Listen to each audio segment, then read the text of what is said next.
Jika Anda pernah menonton Star Trek, Anda mungkin pernah mendengar tentang materi merah. Dengan bantuan zat ini, film tersebut menciptakan bom dan secara epik menghancurkan sebuah planet. Tentu saja, materi merah hanyalah fiksi dari pembuat serial ini. Dan reaksi para ilmuwan terhadap skenario seperti itu mudah dibayangkan.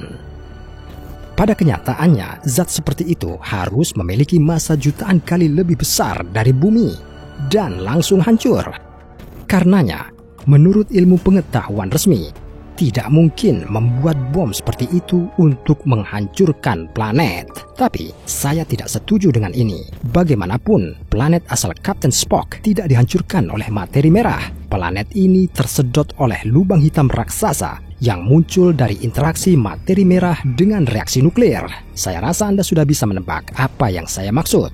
Untuk membuat bom luar angkasa yang mematikan dan merobek benda angkasa menjadi berkeping-keping, Anda tidak perlu membenturkan kepala ke dinding untuk menciptakan materi merah. Yang Anda butuhkan lubang hitam. Di depan Anda, Microquasar GRS 1915. Disinilah, pada jarak 1600 parsec dari bumi, ada lubang hitam yang cocok untuk eksperimen saya. Masanya sekitar 14 kali massa matahari. Dan seperti kebanyakan lubang hitam, ia berputar pada porosnya. 1150 putaran per detik. Kecepatan rotasi ini membentuk wilayah elips khusus di sekitar lubang hitam, ergosphere. Semua benda yang jatuh ke zona ini mau tidak mau mulai berputar bersama dengan lubang hitam. Ini seperti pusaran energi, tetapi objek yang terperangkap di ergosphere masih bisa melarikan diri. Saat berputar, ia menerima sebagian energi lubang hitam, berakselerasi dan kemudian seperti anak panah dari pelontarnya, ia melayang kembali membawa serta pasokan energi kinetik yang sangat besar dari ergosphere. Fenomena ini disebut proses Penrose dan memungkinkan Anda untuk menggunakan lubang hitam karena manusia telah menggunakan semua sumber energi yang telah mereka kuasai untuk dua tujuan, menciptakan dan menghancurkan.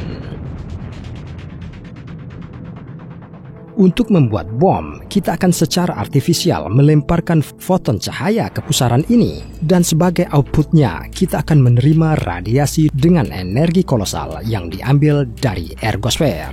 Untuk mencegah foton terbang menjauh dan kembali ke ergosphere, untuk mendapatkan porsi energi baru, kita perlu mengelilingi lubang hitam dengan struktur cermin bulat, dan untuk membuat cangkang cermin dengan ketebalan 10 cm, dan meletakkannya di sekitar ergosphere, kita membutuhkan satu asteroid besar untuk mendapatkan bahan yang cukup.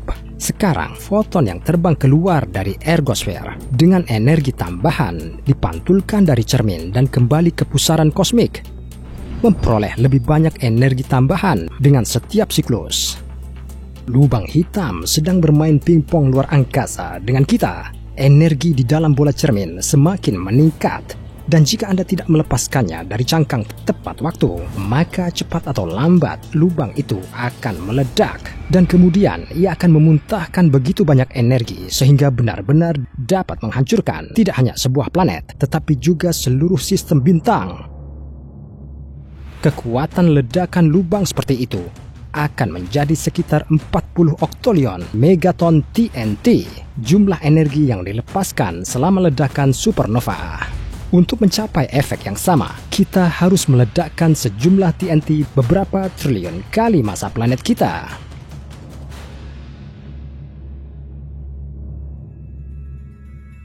Tapi, mari kita berharap pada saat umat manusia dapat mencapai lubang hitam, kita tidak perlu lagi bertarung sesama kita, dan manusia akan dapat memperoleh energi ini untuk tujuan damai. Dan untuk melakukan ini, metode sederhana sudah terkenal. Ganti cermin di sekitar lubang hitam dengan panel yang menghasilkan energi dari radiasi foton. Saya yakin bahwa energi kolosal yang diperoleh dari lubang hitam akan memungkinkan peradaban membuat lompatan besar dalam perkembangannya, dan impian kita untuk menjajah planet lain akhirnya akan menjadi kenyataan. Saya berharap jika manusia menemukan materi merah, itu akan menjadi sumber energi untuk tujuan damai dan tidak akan pernah digunakan untuk menghancurkan makhluk hidup apapun. saya tidak tahu tentang Anda. Tetapi setelah menyiapkan video ini, saya ingin mematikan semua listrik di laboratorium virtual saya dan menyalakan lilin, duduk dalam keheningan di luar jangkauan, dan berpikir tentang hal-hal besar yang sedang menunggu peradaban masa depan. Hidup kita berbalik dengan penemuan listrik dan tenaga nuklir. Dan keturunan jauh kita akan datang untuk mengembangkan cara memanfaatkan bintang dan lubang hitam. Saya berharap mereka dapat mengarahkan penemuan mereka dengan cara yang wajar dan tidak membuat bom yang akan menghancurkan galaksi kita. Tulis di komentar apa yang Anda pikirkan tentang ini. Jika kita kembali ke serial Star Trek yang saya sebutkan di awal video, masih banyak lagi penemuan-penemuan menarik untuk ilmu pengetahuan. Bagaimana dengan torpedo foton yang dilengkapi dengan hulu ledak antimateri? Jauh lebih realistis untuk membuat senjata seperti itu. Tapi, saya tidak bisa menjamin konsekuensinya.